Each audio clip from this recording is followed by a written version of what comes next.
J'interpelle la conscience nationale ce matin sur le déficit de la production céréalière dans la région de l'extrême nord.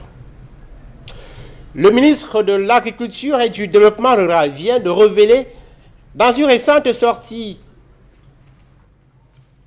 qu'en 2022, la quantité de céréales qui a manqué aux populations de la région de l'extrême nord est de 15 560 tonnes.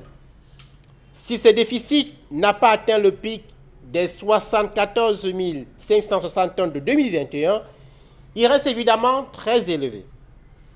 Officiellement, l'on explique que ce manque de riz, de mil, de sorgho, de maïs a été causé par la flambée des prix des intrants agricoles tels que les engrais, et c'est en raison de la guerre entre la Russie et l'Ukraine. On évoque également les inondations d'août 2022 et qui ont frappé les régions de l'extrême nord et celles du nord avec des destructions inédites des cultures. Si ces explications sont passablement défendables, l'on ne peut s'empêcher de questionner ce qu'il convient d'appeler les négligences du gouvernement dans le secteur agricole pour ce qui est de la région de l'extrême nord où les céréales constituent, on le sait, à plus de 90% les menus dans les foyers.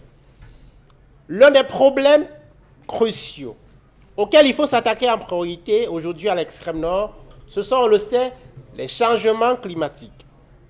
En une année, il pleut au maximum 40 à 42 jours dans l'extrême nord aujourd'hui.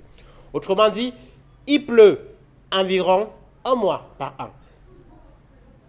Et ça, c'est depuis au moins 5 ans. Le gouvernement ne peut ne pas le savoir. Cela signifie que le principal problème à résoudre, c'est l'approvisionnement en eau, ressource capitale pour les paysans.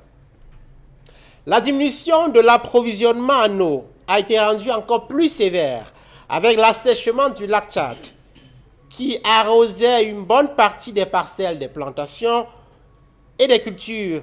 C'est le lac Tchad qui a perdu plus de 90% de sa superficie en 60 ans. Le gouvernement a mis en place depuis plus de 10 ans dans l'extrême nord des dizaines de projets et programmes pour améliorer les rendements agricoles. Mais sans jamais aller au fond des choses, la disponibilisation de l'eau, car l'extrême nord aujourd'hui, dans cette région, l'eau est désormais plus que jamais la vie.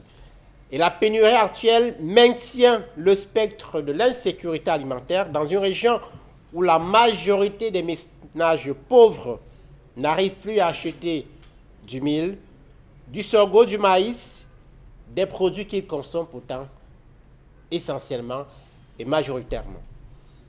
À demain.